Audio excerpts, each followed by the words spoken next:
Ini bukan tanda tangan saya. Siapa yang memasukkan tanda tangan saya?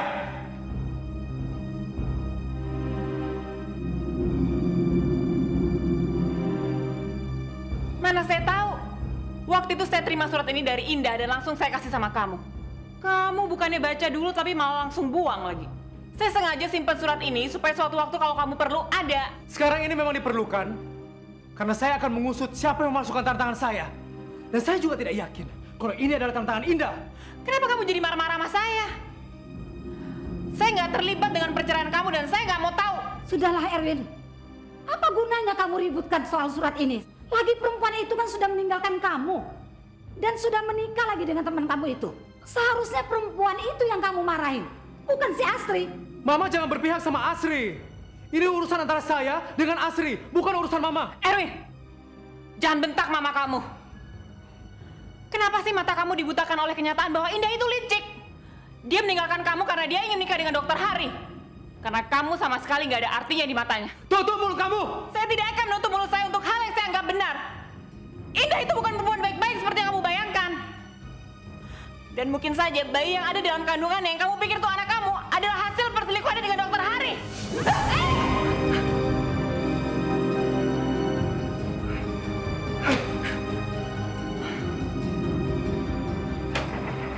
Mas, tenang Mas.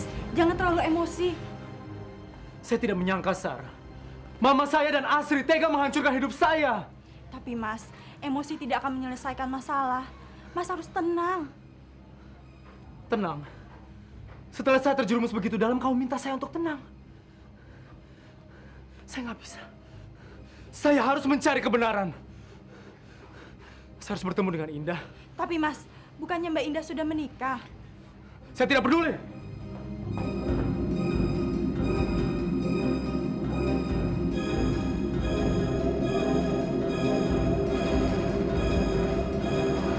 Kamu tenang aja sayang, biar mama yang bereskan semuanya. Kemana dia? Dia nggak bilang. Hah? Saya sudah berusaha mencegah dan menahan dia untuk tidak pergi dalam keadaan emosi. Tapi saya malah dibentak. Sejak perempuan itu melahirkan, Erwin makin aneh, Mah. Suami teman saya juga pernah begini. Lalu saya mencoba bicara empat mata dengannya.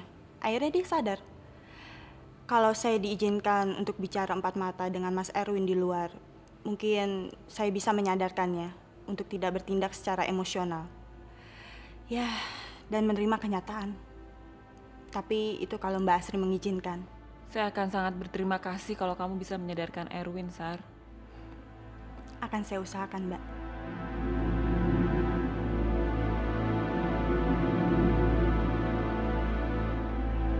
Udah dong Tria, lo jangan nangis mulu. Ngapain sih lo mikirin bokap lo? Ntar lo sakit lagi. Ya ampun Mim, ya nggak bisa lah Mim, masa iya? Gue nggak mikirin bokap gue sendiri. Coba kalau lo sekarang di posisi gue dan lo ngalamin apa yang gue alamin, lo pasti akan sama aja kayak gue.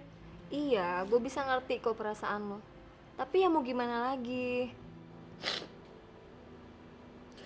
Kenapa ya Mim? Laki-laki tuh selalu kayak gitu. Mereka udah punya pacar, selingkuh. Udah punya istri, udah nikah, udah kawin. Malah nyari perempuan lain. Wah, kalau itu sih gue nggak tahu deh. Udah deh, lupain aja. Lu udah ketemu sama Denny belum? Udah. Lo tau gak sih, dia tuh udah nikah sama Mita. Udah, gue males ngebahas dia lagi. Ya lu nggak usah putus asa kayak gitu dong. Gue mau bilang sesuatu sama lo. Kalau ternyata nyokap gue tuh temenan sama nyokapnya si Mita. Dan gue denger-denger sih nyokapnya Mita tuh nggak suka sama si Denny. Masa sih? Iya bener kok. Nyokapnya Mita tuh berusaha banget buat ngebisain Mita sama Denny. Tria, tau gak sih lo? Cewek tuh kalau punya keinginan tuh dia berusaha untuk ngedapetinnya. Lo lihat kan tuh cewek untuk ngedapetin bokap gue. Dan lo lihat juga si Anita ngedapetin bokap lo kayak gimana. Kalau lo pengen ngedapetin si Denny balik sama lo, gue bisa bantu lo.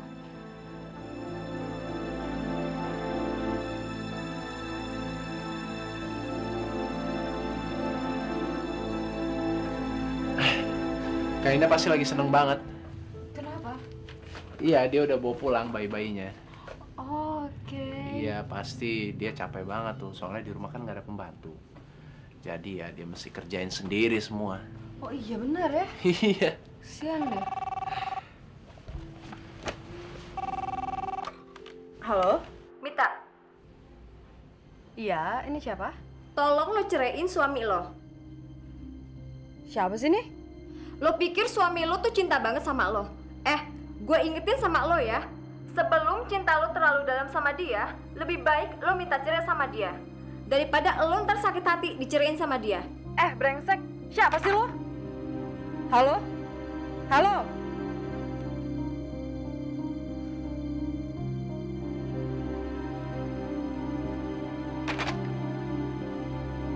Kenapa sih?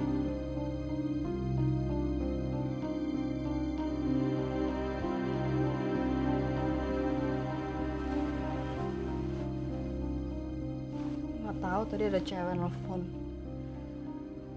Dia bilang saya harus nyerahin kamu atau kamu yang akan ninggalin saya. Loh, siapa tuh yang telepon? Gila, aneh banget. Kok ngomongnya gitu sih? Mungkin Tria.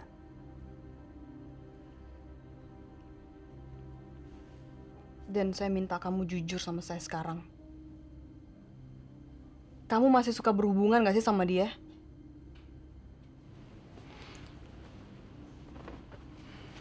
Sayang, saya kan udah bilang ulang kali sama kamu. Saya sama dia tuh udah gak ada apa-apa lagi. Sekarang gini, Deden. Sepinter-pinternya orang menyembunyikan sesuatu, suatu hari nanti semua kebusukan pasti akan ketahuan juga, kan? Tria cewek, dan saya juga cewek, jadi saya tahu gimana pemikiran cewek, Den. Dan laki juga kalau dikejar-kejar terus sama cewek, pasti tuh laki akan ulu juga. Dan orang mana pun tahu kalau kamu nggak ngasih harapan ke dia juga, dia nggak bakalan nekat, Den, untuk ngejar kamu terus.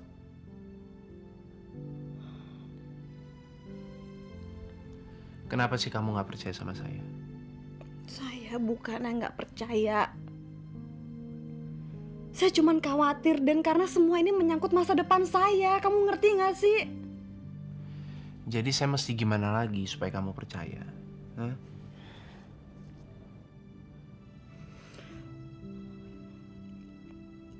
Saya tahu kalau kamu sebenarnya pasti masih berhubungan sama cewek itu.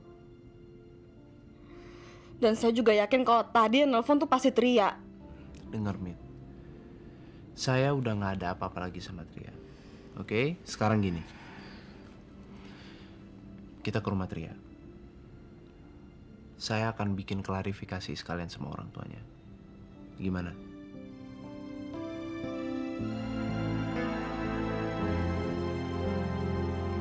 Emang lebih baik gitu, biar semuanya jelas.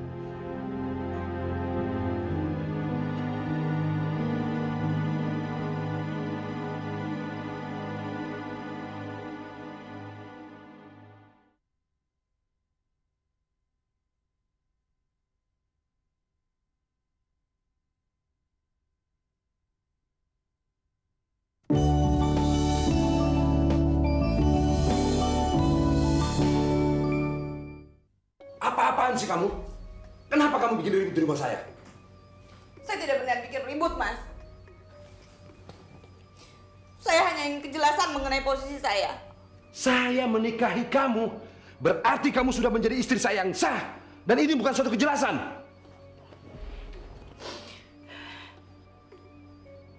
Saya tidak hanya memerlukan kejelasan sebagai istri, Mas.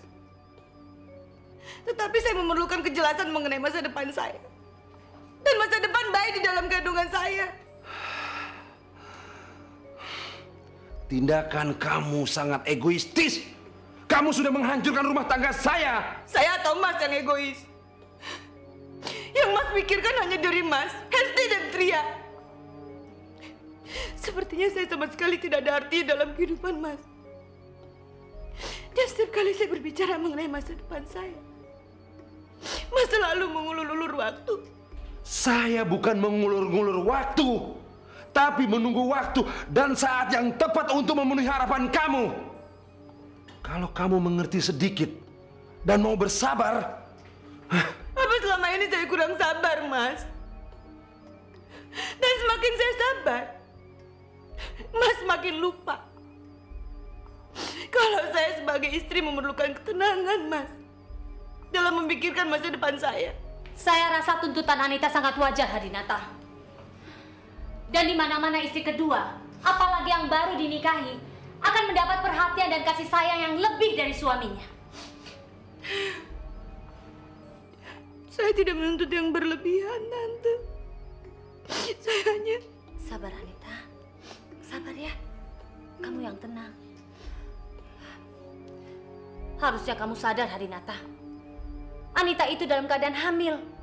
Dan biasanya wanita hamil itu lebih memerlukan kasih sayang dan kelembutan, bukan kemarahan.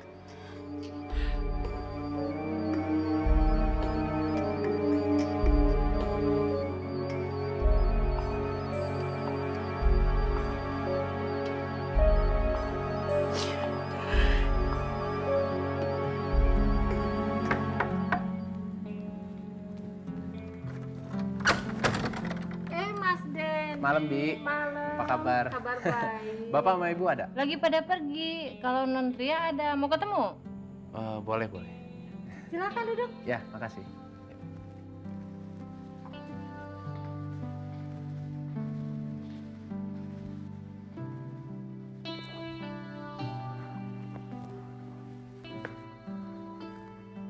Ingat nanti saya dulu yang ngomong. Ya udah, terserah kamu.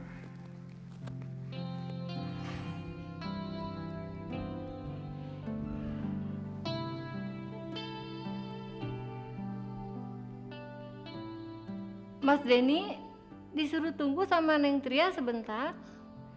Mas Denny mau minum apa sama Mbak? Nggak usah, makasih, Bi. Kita nggak lama kok. Baik.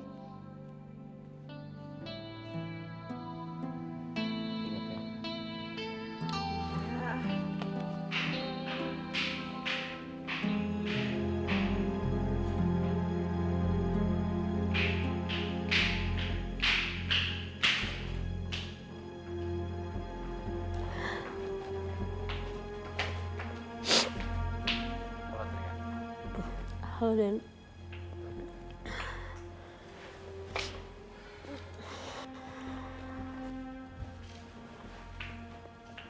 Kamu kenapa sih? Kok nangis? Saya kehilangan Papa, Den. Papa kamu meninggal? Mungkin lebih baik kalau Papa meninggal. Papa udah gak ada artinya sama sekali buat saya sama Mama. Papa nikah lagi, Den. Nikah lagi?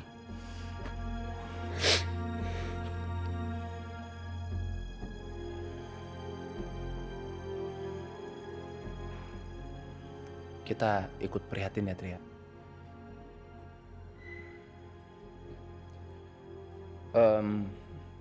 Sorry, saya mau nanya. Kamu telepon Mita? Saya nggak pernah nelfon Mita. Udah deh, lo nggak usah pura-pura nggak tahu deh. Kamu nih apa-apaan sih? Udah, kamu mendingan diem aja ya. Mendingan saya yang ngomong langsung sama Tria. Saya tahu tipe cewek kayak dia ini semuanya palsu. Di depan sama belakang tuh selalu beda. Mit, lo ngomong apa sih? Semenjak lo nikah sama Denny, gue sama sekali nggak pernah nelfon lo. Dan saya nggak pernah nelfon Mita sama sekali, bener. Lo, gue bilangin nggak usah pura-pura nangis di depan gue supaya gue kasihan sama lo, percuma, nggak ngaruh. Dan lo untuk terakhir kalinya gue sekali lagi bilang sama lo, kalau lo masih berani deketin laki gue lagi, gue akan hancurin hidup lo. Lo ngerti? Yuk, Den. Ternyata Mima bener. Sekarang gue harus mulai permainan ini. Gimana pun caranya, gue harus ngedapetin Denny kembali.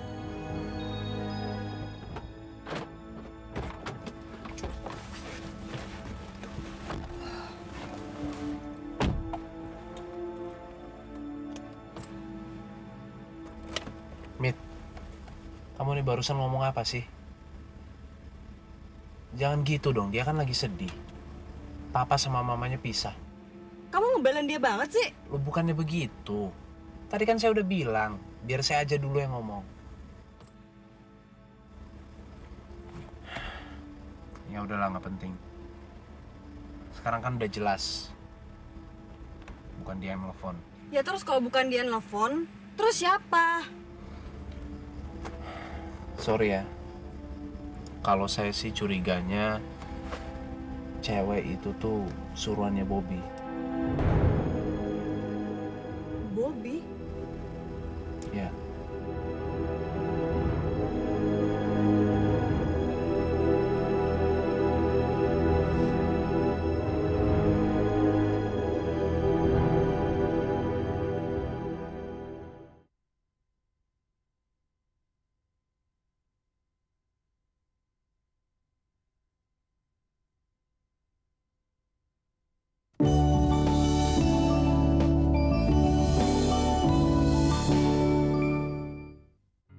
Sejak kedua si Mungil ini hadir dalam kehidupan kita, saya ngerasa ada perubahan yang sangat besar dalam diri saya.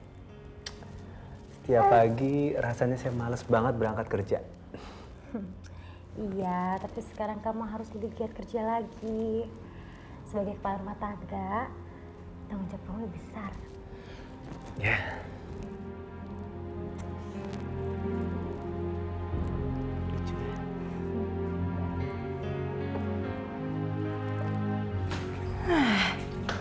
Gara-gara mau ngerjain perempuan sialan itu, semua pembantu kita suruh pulang. Nah sekarang, kita ini yang jadi seperti babu. Udah Lara, kamu tenang aja.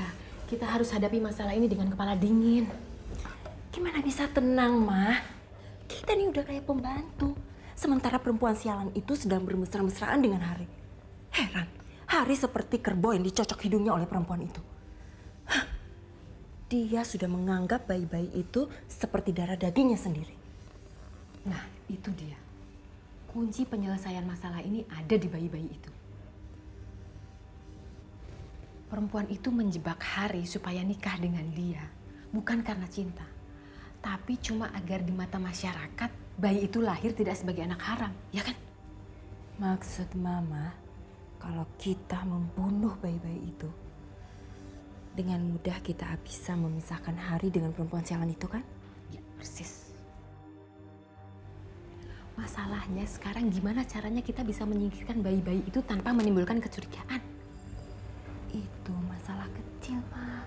Urusan kecil gimana? Mana mungkin dia mau lengah? Kamu lihat sendiri kan setiap saat dia ada di dekat bayi-bayinya. Masa sih, Ma, dia nggak mandi, nggak makan? Atau kita suruh aja dia ke supermarket. Tadi udah sehat.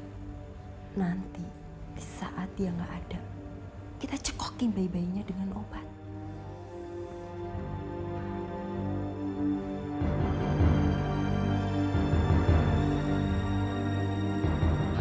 Iya. Silakan, Bu. Silakan duduk. Aduh, saya mau cepat. Ini ada kerjaan untuk kamu. Ada apa? Ada kerjaan. Sebentar ya. Ini obat untuk menggugurkan kandungan. Kamu taruh di kamar Ratih. Menggugurkan kandungan? Kok kaget motor-motor kayak lihat hantu begitu sih? Udah pegang ini. Menggugurkan kandungan, tapi ditaruh di kamar Ratih. Iya, kamu tahu nggak gunanya apa? Supaya Preti itu menuduh mertuanya bahwa mertuanya itu yang menggugurkan kandungan dia. Jadi dia berantem sama mertuanya. Ya, tapi gimana Preti bisa keguguran kalau obatnya ada di kamar Ratih? Aduh, kamu dengerin saya dulu. Ini ada satu lagi. Nah, ini ramuan dari dukun. Ini harus diusahakan dan cari kesempatan supaya kamu bisa memasukkan ini ke dalam minuman atau makanan Preti. Oh. Satu kali minum langsung hancur. Ayo.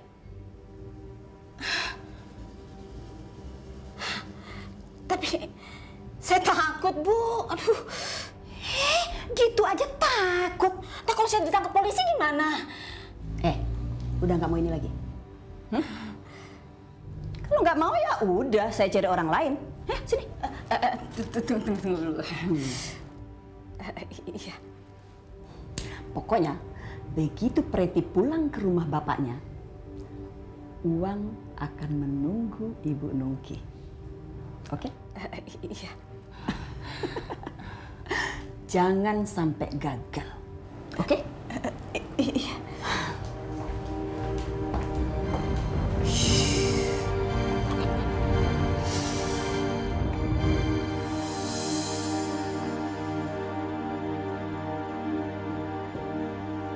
Pagi, Bu Rati. Pagi. Aduh, Ibu Rati emang mertua yang paling hebat. Mantu disiapin makan. Sayang sekali mantunya ya. Soalnya Preti itu kan saya anggap bukan sebagai menantu, tapi sebagai anak saya sendiri. Nggak ada salahnya kan nyiapin sarapan. Sebentar ya. Iya.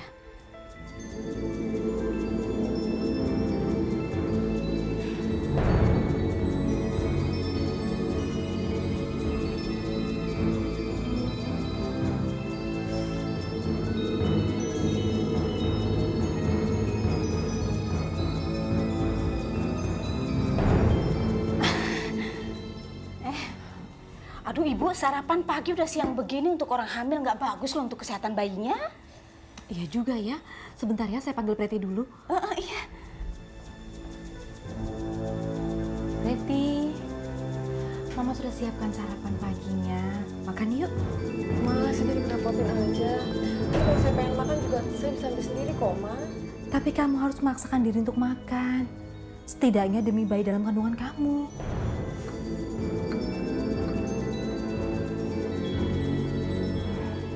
Sudah deh. Kenapa Bu Rati? Nggak mau makan ya? Ya biasalah, lagi mual-mual. Aduh, jangan sampai masuk angin. Mendingan kasih minum teh aja. Iya deh. Maaf Bu Rati. Ini saya udah minum. Oh. Kalau yang ini kan belum ada yang punya. Ya, sebentar ya. Iya. Preti, kalau kamu belum bisa makan, setidaknya kamu minum dulu teh manis hangat ini buat menaikkan kalori kamu, ya.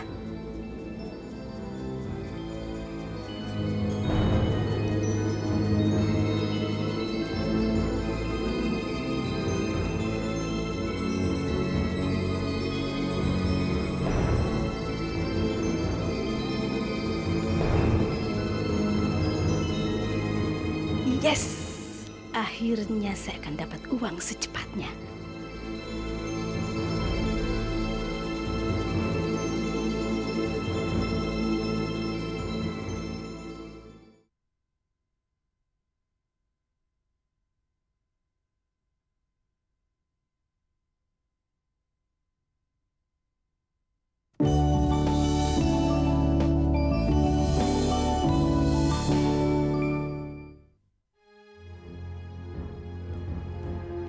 Ibu kalian sedang pergi dari rumah.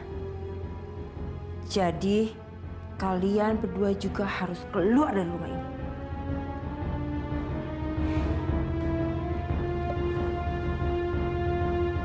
Ira.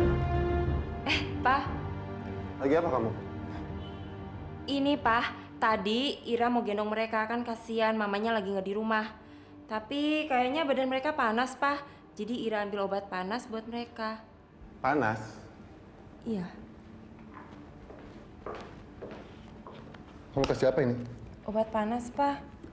Gila kamu. Ini kan obat batuk orang dewasa. Kalau sampai kamu kasih mereka, bisa fatal akibatnya. Sorry, Pak.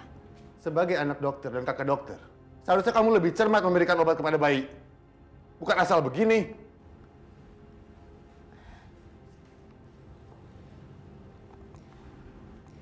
Tadi Ira panik, Pak. Ira pikir mereka sakit. Jadi Ira buru-buru ngambil obat tanpa ngebaca nama obatnya. Siapa bilang badannya panas? Tadi panas kok, Pak.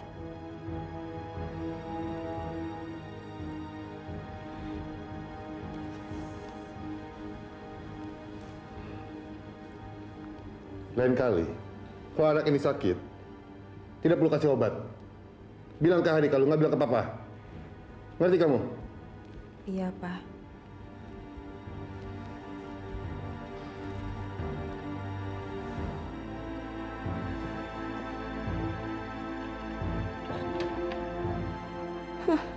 Sekarang tikus-tikus kecil itu boleh lolos. Tapi lain kali, jangan harapkan keajaiban.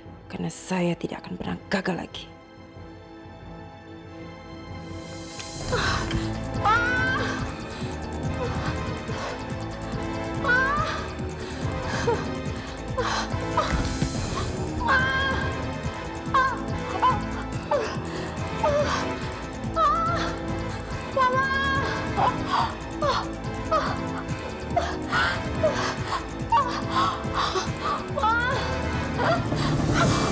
Preti, kenapa kamu, nak?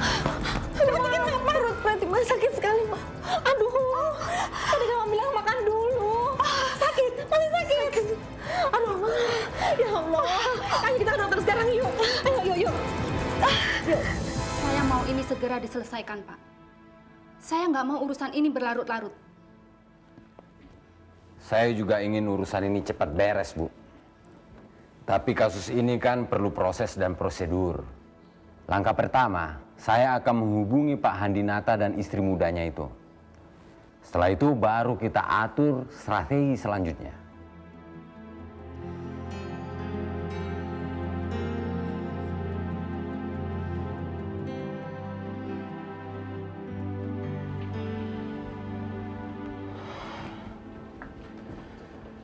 Gimana, Dok, kondisinya, Dok? Istri Anda telah mengalami keguguran.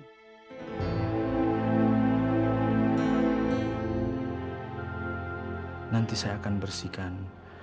Masih banyak jaringan yang tersisa di dalam rahim istri Anda. Kalau tidak dibersihkan akan berbahaya untuk nyawa istri Anda. Anda jangan khawatir. Anda masih muda, masih banyak waktu. Ibu, jangan takut, tidak akan terasa sakit. Sebentar saya siapkan ya. Makasih, Dok.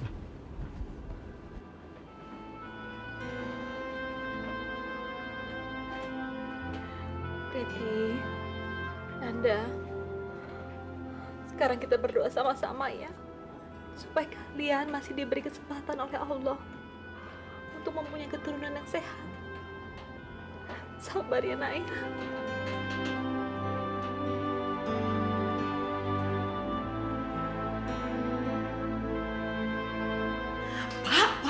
Ada berita bagus loh. Berita apa? Tadi Ibu Nungki telepon saya. Dia bilang kandungan Non Preti sudah keguguran. Preti sudah keguguran? Sekarang apa langkah kita selanjutnya? Begini, Bapak datang ke sana bawa hadiah kesenangan Non Preti. Nah, dan Bapak di sana mengungkapkan kebahagiaan Bapak. Bahwa Bapak senang akan mendapatkan cucu. Loh, tadi Biona bilang dia keguguran. Masa sekarang saya mesti ke sana bawa hadiah segala? Iya, Pak. Bapak kan berpura-pura tidak tahu. Toh mereka juga belum telepon ke sini, belum memberi kabar kan? Nah, gini, Pak. Non Preti pasti dia akan merasa bersedih karena dia tidak bisa membahagiakan Bapak, karena dia tidak bisa memberikan cucu kepada Bapak. Dan dia akan benci mertuanya itu. Karena dia menganggap mertuanya itulah yang menginginkan keguguran kandungannya itu. Dan mertuanya itulah yang memberikan obat lentur.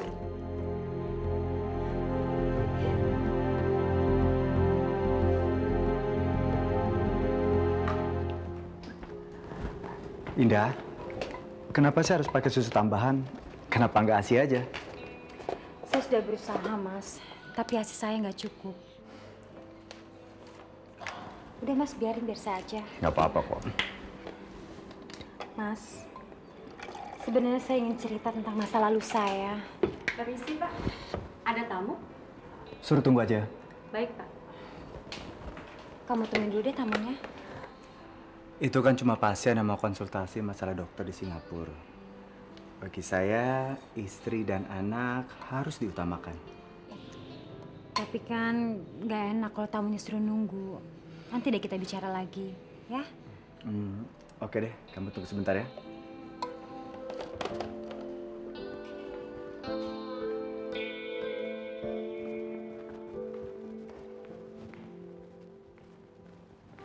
Mas.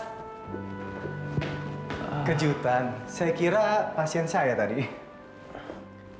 Selamat ya, Har, atas lahirnya bayi kamu.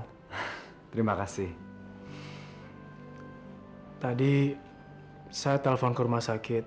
Mereka bilang kamu sudah pulang ke rumah untuk makan siang. Iya. Makanya saya nyusul kamu kemari. Silakan. Har, boleh saya lihat bayi kamu? Oh, boleh. Yuk, kita ke atas. Yuk, mari. Makasih. Wah, ternyata repot banget ya punya bayi. Apalagi bayinya kembar. Yang satu nangis, Yang satu ikut nangis juga.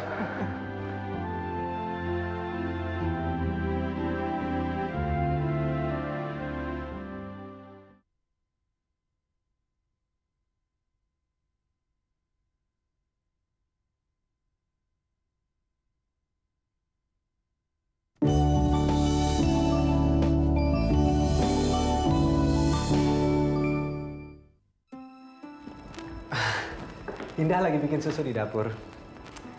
Mas Erwin, inilah bayi keberuntungan saya.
Betapa ironisnya hidup saya, ya Allah. Mereka darah daging saya, tetapi saya tidak bisa mengakui mereka sebagai anak-anak saya kepada dunia ini.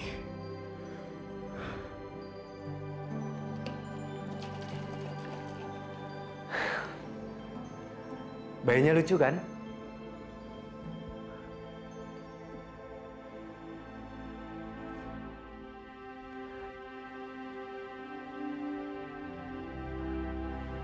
Mas Erwin, kenapa?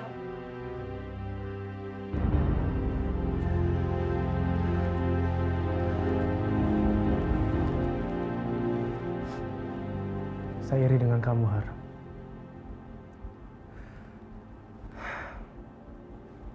Kamu begitu bahagia dengan hadirnya anak-anak ini.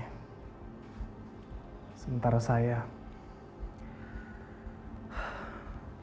semua kebahagiaan saya direnggut oleh ketidakadilan dunia ini.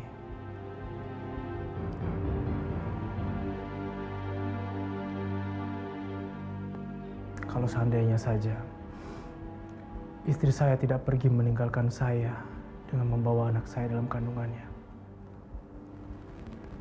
mungkin saya akan berbicara kepada dunia bahwa saya telah menjadi seorang bapak.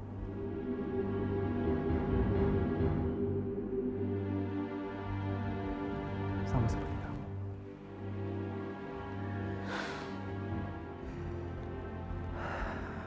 Tapi sekarang dia telah menikah dengan orang lain. Dan laki-laki itu telah menikmati kebahagiaan yang seharusnya menjadi milik saya.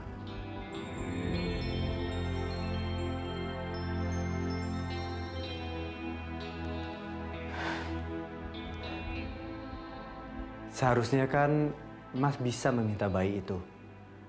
Karena walau bagaimanapun juga bayi itu kan adalah darah daging Mas.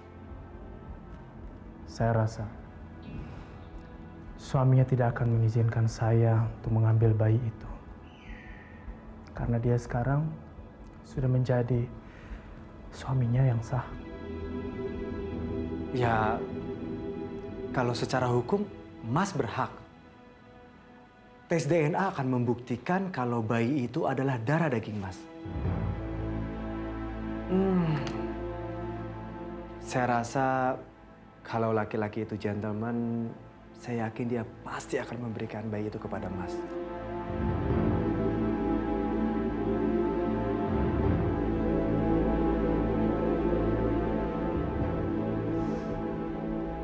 Sekarang saya mau tanya sama kamu, Har. Kalau seandainya semua ini terjadi sama kamu, maksud saya,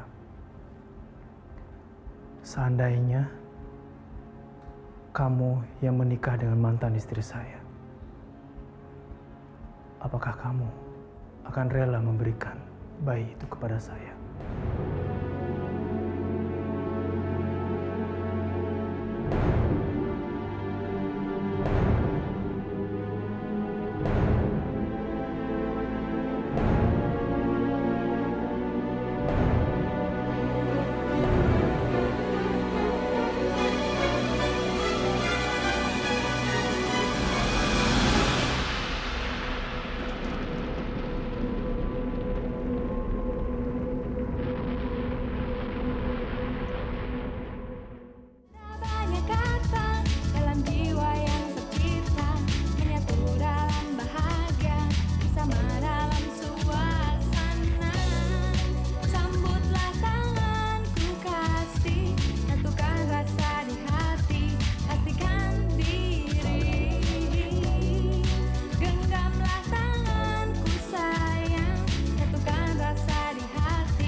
Berdua dalam cinta.